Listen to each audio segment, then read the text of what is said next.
episode 79 of the podcast. This week we're talking about the difference between a single occurrence behavior and a pattern behavior and how we need to get in front of that.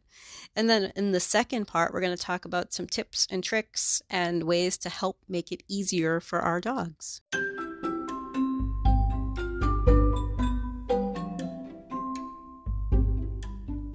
You're listening to the Creating Great Grooming Dogs podcast. I'm Chrissy Newmeyer-Smith. I'm a certified professional groomer, a certified behavior consultant for canines, a certified professional dog trainer, and the owner of Happy Critters in Nashua, New Hampshire. And this, my friends and colleagues, is the podcast where grooming and training meet. There's a huge difference between when a groomer, an owner, a vet, some other human is having trouble, and when the dog is having trouble. A huge difference, and it's not always obvious at first. It can be really tricky to spot. So a person who is working on a dog may not notice the dog become uncomfortable, and signs of discomfort could be stiffening, freezing, showing a hard eye, slightly shifting weight toward you or away from you. We tend to notice when the wiggling or moving makes our task difficult because we're very task-oriented, so we're not paying attention to the other subtle signs. So if a dog is becoming a little bit wiggly or moving around, we tend to not notice until it becomes hard for us to complete our task.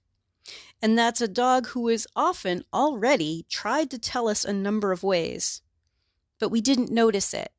And I'm going to give you some examples because I think that helps a lot. Because from my trainer ear, there are things that I pick up on, even just in conversation or in discussions, that just to me sound so obvious, but I know they are not obvious. That's just my experience, that to me now it's something that I notice. So some examples. Here's one. He lets me for a while, but then he starts biting at me. Right? We've all heard that. We might have even said that. He lets me for a while, but then he starts biting at me. My trainer ears hear biting at me, which to me means more than once. He tried to bite me is different than he starts biting at me. One is a single occurrence. The other is multiple occurrences. Because otherwise you'd say, I was trying to do it and he tried to bite at me. Not every time I'm doing it, he tries biting at me. Right? Think about it. So it's a behavior that the human and the dog have been rehearsing together. And sometimes it's a behavior that has become linked to things like the dryer, the brush, when I see the nail clippers, when I see shampoo come out and I'm at home and they want to get me in the tub and I'm not even going to come in the house, right? There's a pattern evolving if it's happened more than once. So when someone tells me, I tried something with my dog, and the moment I reached this particular area with this particular tool, this was his response. That tells me it's a first-time occurrence or an individual occurrence that we're talking about versus when I try to, he does this all the time. Like, how do I fix that? Right? And here's another example, because I think these examples will help you understand what I see and maybe be able to review it on your own. Here's another example. I try everything, but she just goes crazy when I'm drying her head. Okay, I've heard that one a lot too. Yeah. But the details I'm hearing in my trainer ear is more than once. I've tried everything, but she just goes crazy when I'm drying her head. Right? This is a pattern. This is a dog and a human and a dryer. And a rehearsed over and over again, this has happened more than once. This is continuing to happen. And the details are there, right? There's a little bit more. You share this pattern of behavior together. Different from, I tried to dry her head and she went crazy.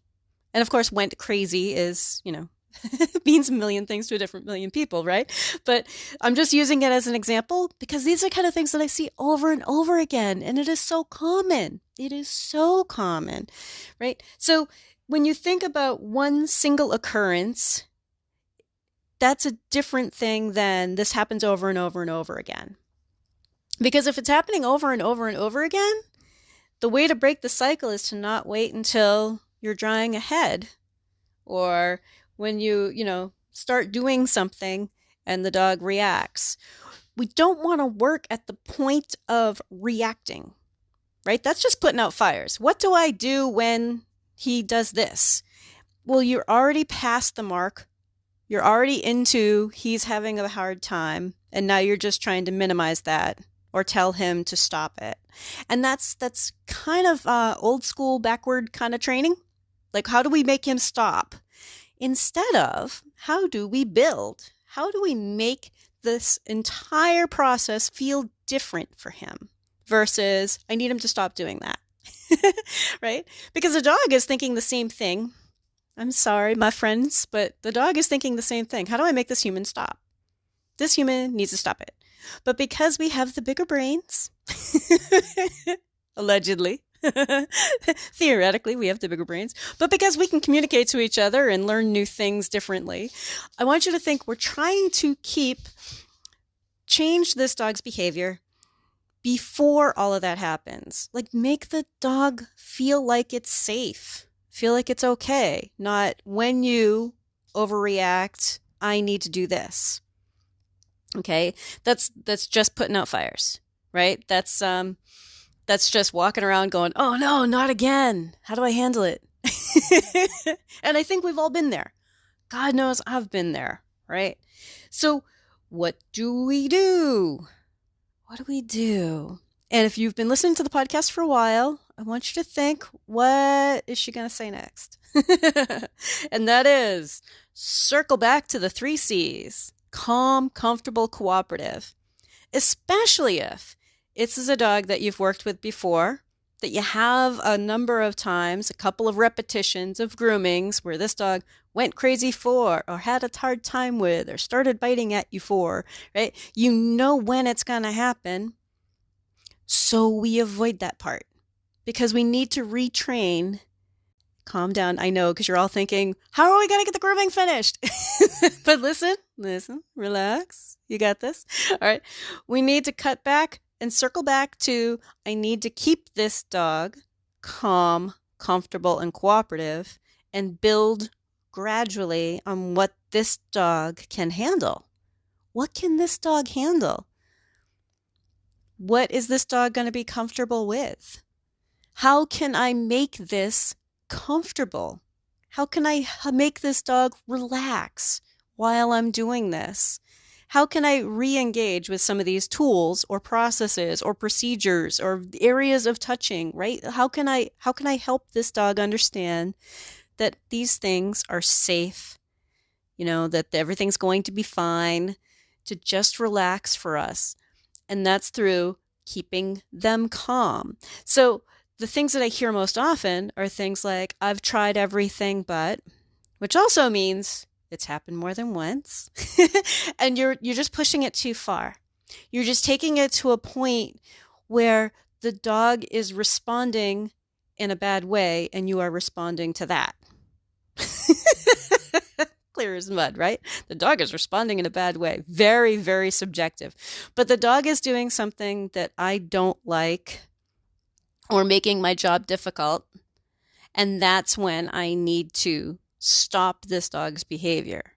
And that's very, very backward thinking. I want you to think, I know from my past working with this particular dog that this area or this tool or this sound or this method of touching is harder for this dog to handle. So how can I help this dog stay relaxed? Maybe I need to change something about the way I work. Maybe I need to reintroduce a tool later. Maybe the whole thing is too much for this dog, but I want you to be thinking, how can I help this dog have an easier time?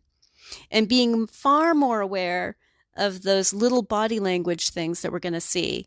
So one of the things that I talk to my owners about is you get your hands on your dog and get them used to relaxing into your hands. Can this dog relax into your hands?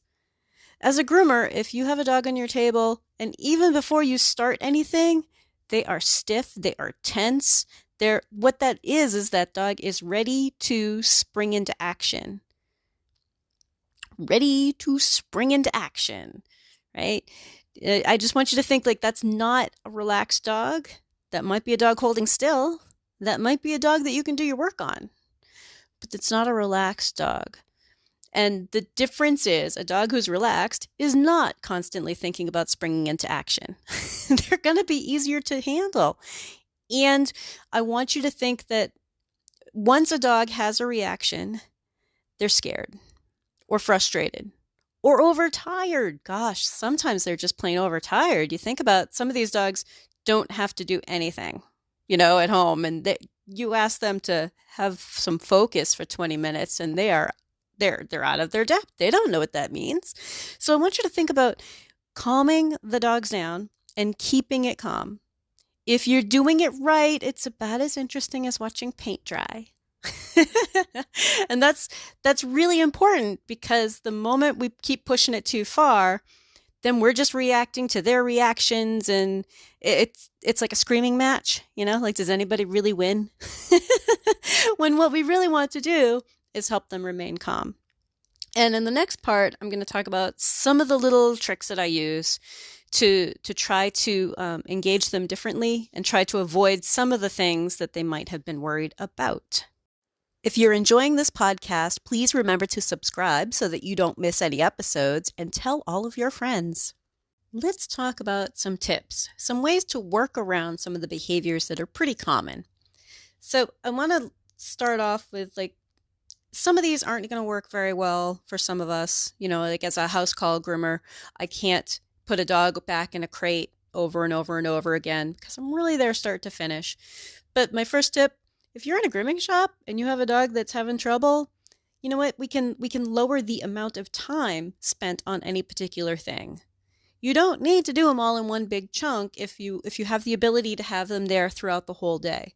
So if you do a little bit of work, maybe time it, 10 minutes worth of work, put them back in a crate, do somebody else, bring them out for 10-minute increments or 15-minute increments, and then give him a break, regardless of what was going on or how close you got to finishing what you wanted to do. As long as he's still calm, is chilled out, then give him a break. Because for some dogs, just the endurance run of it all is a lot. But some of us aren't able to do some of these tips. Like I said, if I'm at somebody's home, I really can't do that unless they have multiple dogs. And if they have multiple dogs that I'm grooming, sometimes I do. I'm like, all right, well, we started on you and let's put you down. I'm going to do your sister. Now let's put your sister up. Okay, now it's your turn again. Now it's your other sister. So here is another one. When we have a dog who's really worried about the dryer, I've got a couple ones for dryers. I want you to think about using a brush and wiping with a towel, brush, towel, brush, towel, brush, towel. It takes a long time, but sometimes we can get a lot of that out. Sometimes it helps with getting the detangling anyway, but brushing and then toweling, I know it's going to sound a little crazy, but that's the only way I can get my hair dry if I'm camping, is to run it through brush, towel, brush, towel, brush, towel. Because even though it's fairly short right now and I've got an undercut, which means like half of my head is shaved underneath, it still is a massive amount of hair that takes forever to dry unless I do this method. So if you think about just run the brush through, mop it off, feel the towel. Is the towel soaked? Great. Squeeze it out if you're using an absorber. One of the ones that's almost like a sponge. I forget what they're calling I can't remember now what they're calling the special ones that they're marketing now to us as dog groomers. But I've been using an absorber forever, which is another trick you guys can try. You find them in Walmart, auto parts stores. They're like a thin sponge. I have been using them since the 90s. I love these things. I squeeze them out with these. Once it's full, you squeeze it out over the drain and it's ready to go again. It is a sponge. It doesn't feel like a dry towel. It feels like a sponge. And you just keep mopping water off of them and squeezing it out. I don't even turn a dryer on until that dog shakes and nothing comes off. That dog's mostly dry before I even turn a dryer on. So it's taking it off with that mechanical means of just sliding it off with this towel. Okay? But if they're worried about the dryer sounds, having them mostly dry or to a point where they're damp, which is what that towel does, it brings it to the point where they're damp, and then turning on a dryer means that they aren't going to have to spend as much time with the dryer. And they're already brushed through. because you can take care of all that mats or brushing or any little tangles you might find. Get that done while you're there, while you're pulling the towel through. It's not ideal. It's not something I would want to have to do with every single dog every single day. But if we have a dog who's worried about dryers, yeah, this is a big time saver. And honestly, the part that I do with the part that I do with every single dog is, yeah, I use that absorber towel. It's a waste of my time, as far as I'm concerned, to turn a dryer onto a dog who's dripping wet. No way. I squeeze them out, squeeze them out, squeeze them out, squeeze them out, then turn on a dryer. So next step for a dog that's having trouble with the dryer, turn the dryer on before you're ready to dry. Just get that sound going. Trainers kind of forget that dogs are going to be exposed to these sounds. And I know a lot of trainers are like, why do they even have to use a dryer? Those are so loud and it must hurt their ears. That hasn't been my experience. My experience is that it's a weird feeling and it sounds weird. And it's the sound spikes when you get up close to their neck. So if you think about, oh, maybe I should do this. I should come up with, well, when we're all grooming again, a recording of the dryer sounds and the sound of it hitting that leash or hitting the grooming loop or hitting like an ear, there's a sound spike there. It sounds different. Even if you just have the dryer on and you don't have it on the dog and you start running your fingers through it, it has a different sound. Get them used to the sound before the sound is also pressing on their body. Because there's a pressure on their body. There's the sensation of air, and it's pressing. And the temperature of the air, depending on what kind of dryer you're using. Mine are just room temperature air, so they're slightly warmed by the motor, but not a heat element, so it's not like it's warm. But there's a temperature change. Things that dogs notice that they're worried about, we can just minimize that a little, right? By removing some of the, am I worried about the sound? Am I worried about the sound of when we run fingers through that nozzle? Those are some of our time savers. Now, when it comes time to dry the dog, here's a neat one. I don't know if you guys know this trick. That dog's wrapped in a towel. Put the dryer on top of the towel. It's this half step before we put it on their skin. And for a lot of dogs, that one makes a big difference because we're trying to break this down into small pieces for them. So now they've got this towel wrapped around them. The dryer's been on. We've already kind of, brushed and toweled. Now we've got a towel wrapped on them. And suddenly the dryer is up against the towel, up against their ribs or up against their hip.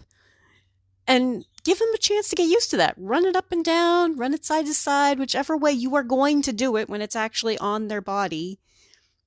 And then remove the towel. Maybe keep it up near their neck and shoulders so they feel a little bit of security in there, wrapped in a little blanket, and try working on their side. But that's a nice little half step. And also for us to reassess, is this dog still calm, comfortable, and cooperative? Or are they worried? Because we need to backtrack if they're worried.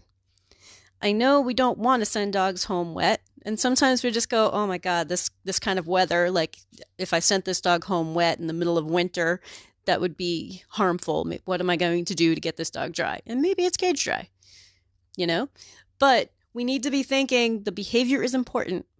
The behavior is important. So if this dog is getting worried, calm him down again and start at something he can handle, which might just be holding that dryer with the dryer on and not having it on the dog while you continue to brush and towel and go through as many towels as you need to, right? I can't tell you how often I'm at somebody's home and they're like, looking over at me and I've got like the dryer and the nozzle is like, kind of held between my knee and the table and I'm just brushing them, getting them used to that sound. That sound isn't scary, the sound alone.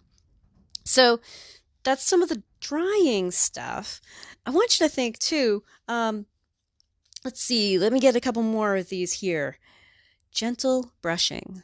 Oh, this one is so important. Sometimes we forget that we're working on some delicate skin, right?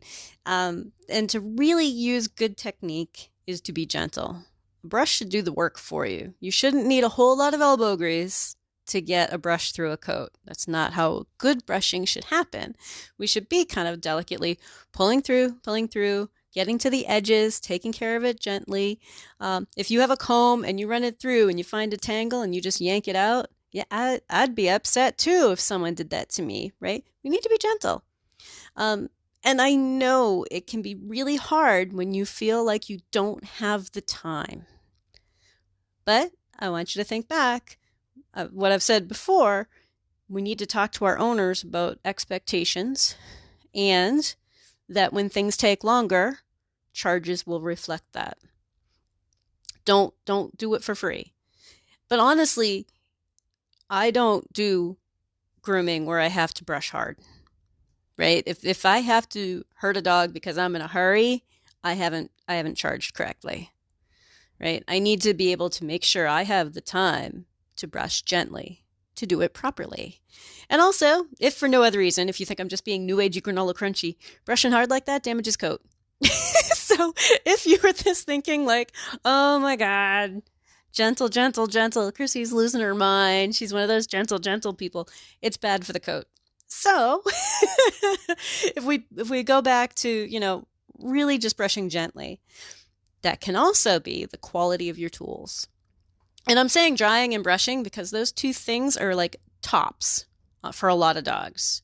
But quality of tools, I gotta say, I really, really love the Mat Zapper brushes. Activette and Le Pooch have those are really, really game changing. Love those brushes.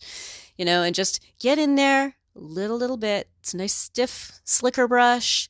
Doesn't take much effort, and just do it gently and pick at it and get it out. I actually like dematting. I mean, I wouldn't on a dog who is entirely pelted across their whole body. Why?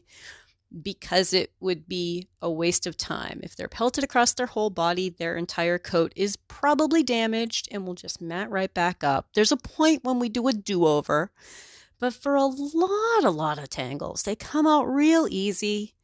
Real easy. So be thinking about the quality of your brushes. Makes a big difference for some of these dogs. And I've got to say, with nail trimming, here's another one that people come up with, like, oh, he hates having his nails done. Most of the time, in my experience, and I started working with dogs in '86, doing other people's dogs' nails I've been doing nails for a long time. In my experience, if you break it down, most dogs are much more worried about the way they're being held and the way that we are holding on to them and the way we have to angle their foot than they are about actual nail trimming or even nail grinding. And I do find that dogs have a definite preference.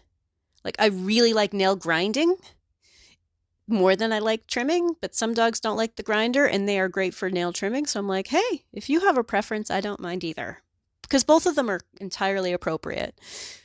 But if they're worried about their nails, some of the things that we can do is break it down into simply figuring out what they're comfortable with for holding their foot in position to do a nail trim. Now, trainers, I want you to be thinking, what position do you think we need as groomers to do a nail trim? Because I keep seeing stuff where, the dog is seated in front of a person and the person's holding their hand out. The dog places their paw and they're doing a nail trim. Like, I mean, how can you even do a proper nail trim if you're like 2 feet away? They're just like, I don't know, guessing. It's like, most of us are up close and we're trying to get that nail. And especially as groomers, we're trying to get a really, really good nail trim. Not just right next to the quick, but right next to the quick and a little bit of shaping, right? Because that's what's going to help the quick recede, whether it be with a trimmer or with a grinder. But we're trying to shape it. We're getting up close. We're double checking. We're taking a very close look, not sitting back at arm's length with a nail clipper and just going clunk, clunk, clunk, clunk, done, give them a cookie, send them on their merry way. So be thinking about the ways that we get holding these dogs. One of the ways I do that is if the dog is standing, I lift their foot. Like if it's their front foot, I pull their foot back, like underneath their belly, because that for a lot of dogs is much more comfortable than being held out front. Each dog is going to be a little bit different with what their body finds comfortable. Some dogs have trouble with like the back feet because one back leg or the other is sore, and you might not know which one. Because it might be, oh, you're picking up my sore leg, or it might be, oh, now I have to stand on my sore leg while you work on the other one. So sometimes, even if you can get a dog to sit and just do the nails while they're sitting, or get them to lie down on the table or lie down on the floor, right? Be thinking about, okay, is it a position change that this dog needs? Another tip for you guys, for a lot of dogs, their issue is being up on the table or the table feeling slippery. Because while we have the rubber mats and stuff on tables, that textured surface on tables, I find for some dogs is still too slippery. So there's Paw Mat, which is a great product, but I tend to just use yoga mats. I just cut them to fit my table. They don't last as long as Paw Mat does. Paw Mat lasts a long, long time, but I'm not a high volume shop. I'm house call, and a yoga mat lasts me a good while. But I want you to think about the amount of texture underneath their feet. To have something that they can sink into, it's a little bit more comfortable, and they definitely don't feel like they're going to slip. And for some dogs, that's the big difference. So you get them to a point where they don't feel like they're going to slip around, and then try trimming some nails and helping them feel comfortable with it. So just some thoughts, little things that we can do. Oh, another one for nail trimming, actually. I forgot to mention this one. For some dogs, doing their nails while they're still wet, while they've been softened by that bath, or doing them in the bathtub. Not necessarily great for your drain, depending on where you are. I try not to do that at a customer's house because, next thing you know, I've destroyed their garbage disposal or something. But be thinking about when the nails are nice and soft. For some dogs, being in the bathtub changes everything. Like they're in there, they're soaked, and we just trim off those nails. And for a lot of them, they're okay with that in the tub. And there are a lot of things you can get away with in the tub around the eyes too, and around bums. Once you get them soaked and soapy, sometimes you can get in there with a comb and get in there with the scissors and just take a little bit and help them be calm for it. Because it's when they're calm, when they're not reacting, that we're making progress. Not once they've reacted and then what do we do? And it's a mindset. It's a mindset that we kind of need to change. Because I know I've been there. I'm like, this dog does this every time. What do I do? But that to me, like I said in the first part, that means it's happening over and over. And you guys have formed a behavior chain together with a tool or a process, right? Like that's different than one event. Ideally, one event is enough for us to say, I think I need to backtrack a little and see how I can help this dog be good for this. Okay, so this week's action step. What I would like you to do, I know I have trouble getting people interacting on the webpage and stuff, but what I would like you to do is think about your own tips. Share some tips, little tips that help dogs to calm down, little tips that might help them be more comfortable, little tips that you find to be time savers. Because I'll tell you what, things that save time can be a tremendous help for a dog who is frightened. So everybody have a great week and stay curious. If you'd like more information, you can find me at Chrissy@happycritters.net, happycrittersdogtraining.com, or you can join the Facebook group, Creating Great Grooming Dogs podcast, or the Facebook page, Creating Great Grooming Dogs. I really look forward to hearing from you. If you're ready to go beyond the podcast, and I hope you do, I've made it really easy for you. If you go to creatinggreatgroomingdogs.com and click on your next step, you'll see all of the options. There's the Scholar Lounge community, there's the Modern Grooming Professional certification, there's Master Canine Stylist and Professional Canine Stylist diploma testings, there's the Behavior Lab for coaching and private one-on-one sessions with me, and of course the Master Groomer Behavior Specialist program. So go to creatinggreatgroomingdogs.com and click on your next step.